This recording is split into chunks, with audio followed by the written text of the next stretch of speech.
गुरु प्यारी साध संगत जी, आप सभी को प्यार भरी राधा स्वामी जी, संगत जी बाबा जी आज सुनाएंगे एक साखी 26 जनवरी 15 अगस्त क्यों मनाई जाती है दुनिया की घड़ियां।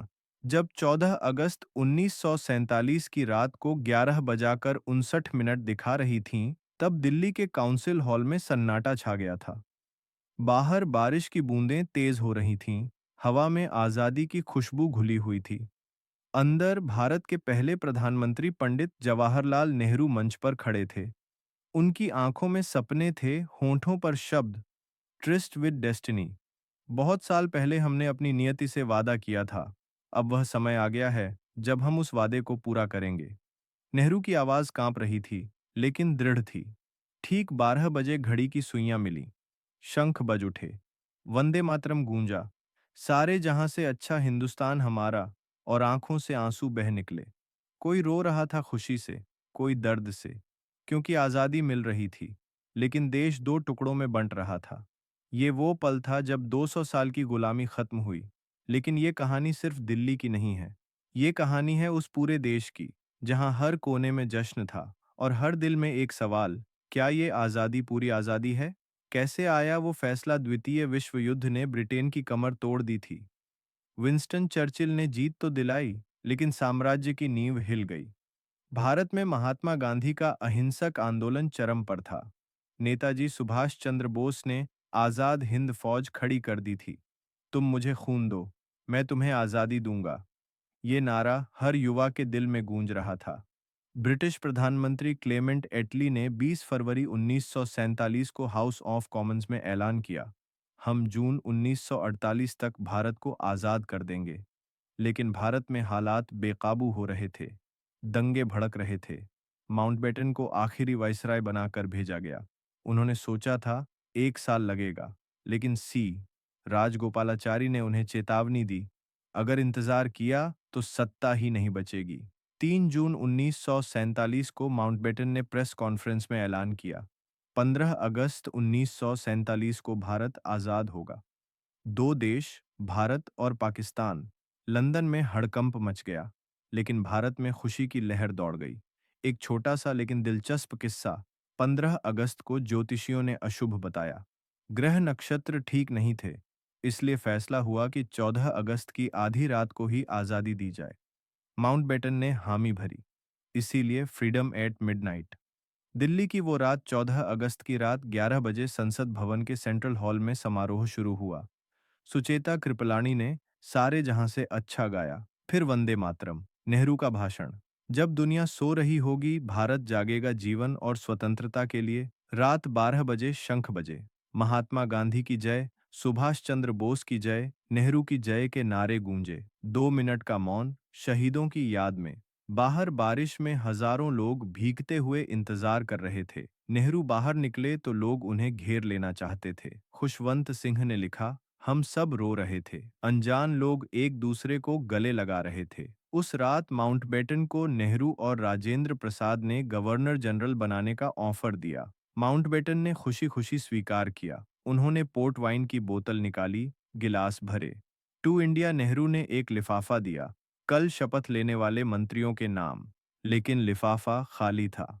नेहरू इतने खुश थे कि नाम रखना ही भूल गए। माउंटबेटन हंस पड़े। 15 अगस्त की सुबह सुबह 8:30 बजे माउंटबेटन ने नेहरू को प्रधानमंत्री पद की शपथ दिलाई, चीफ जस्टिस हीरालाल कनिया के सामने। बाहर लाखों लोग जयकारे लगा रहे थे।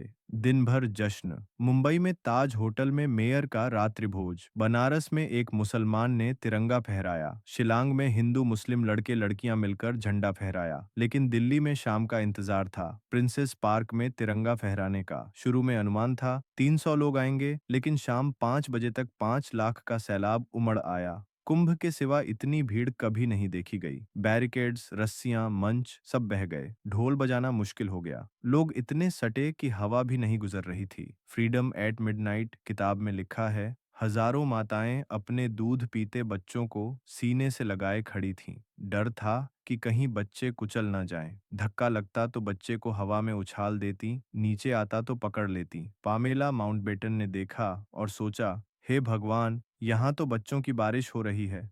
माउंटबेटन की बग्घी फंस गई। वे बाहर नहीं निकल पाए। नेहरू को लोगों के कंधों पर चढ़कर मंच तक पहुंचना पड़ा। पामेला, जो 17 साल की थीं, भीड़ में फंसी। नेहरू ने चिल्लाकर कहा, पामेला, लोगों के सिर और कंधों पर पैर रखकर आ जाओ, वे बुरा नहीं मानेंगे। पामेला बोली, लेकिन मेरी हाई हील्स हैं, चुभ सकती हैं। नेहरू हंसे, तो सैंडल उतार लो, हाथ में रखो और आ जाओ। नेहरू खुद लोगों के ऊपर से मंच पर पहुंचे। पामेला ने सैंडल उतारी, हाथ में ली और सिरों पर पैर रखते हुए आईं। सरदार पटेल की बेटी मणिबेन के पास खड़ी हो गईं। माउंटबेटन बग्घी में खड़े होकर चिल्लाए, लेट्स होस्ट द फ्लैग। तिरंगा फहराया गया।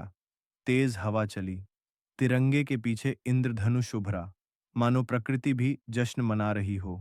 तभी भीड़ से नारा गूंजा, माउंटबेटन की जय, पंडित माउंटबेटन की जय, लेडी माउंटबेटन की जय। 200 साल में पहली बार किसी अंग्रेज को इतना प्यार मिला। माउंटबेटन की आंखें नम हो गईं। उन्होंने बग्घी पर खड़े होकर तिरंगे को सलामी दी, लेकिन एक दर्द था। पूरे देश में जश्न था, लेकिन महात्मा गांधी दिल्ली में नहीं थे। वे कलकत्ता के बेलियाघाट में हाइड्री मंजिल नाम की पुरानी हवेली में थे। बंटवारे से दंगे भड़क रहे थे। 13 अगस्त को वे वहां पहुंचे थे। 15 अगस्त की सुबह 2 बजे उठे, उपवास रखा, गीता पढ़ी, प्रार्थना सभा की, अन्न का एक निवाला नहीं लिया। गांधी जी ने कहा, आजादी का जश्न मनाओ, लेकिन दंगे रोकना पहली जरूरत है। वे दिल्ली के जश्न से दूर रहे, क्योंकि उनका दिल टूटा हुआ था। बंटवारे का दर्द उन्हें खा रहा था। अंत में 15 अगस्त 1947 सिर्फ एक तारीख नहीं थी। ये वो दिन था जब भगत सिंह, राजगुरु, सुखदेव, चंद्रशेखर आजाद जैसे क्रांतिकारियों की कुर्बानी रंग लाई। नेताजी की आजाद हिंद फौज का सपना सच हुआ। गांधी जी की अहिंसा ने दुनिया को दिखाया कि आजादी हथियारों से नहीं, दिल से जीती जाती है। नेहरू, पटेल आजाद भारत के कर्णधार बने। आज जब हम तिरंगा फहराते हैं तो याद रखें, ये आजादी लाखों शहीदों की अमानत है। अगर आप भी उन पर गर्व करते हैं तो कमेंट में लिखें, जय हिंद, जय भारत, भारत माता की जय। और अगर आप हमारे चैनल पर नए हैं तो हमारे चैनल को लाइक और सब्सक्राइब कर दीजिएगा। राधा स्वामी जी।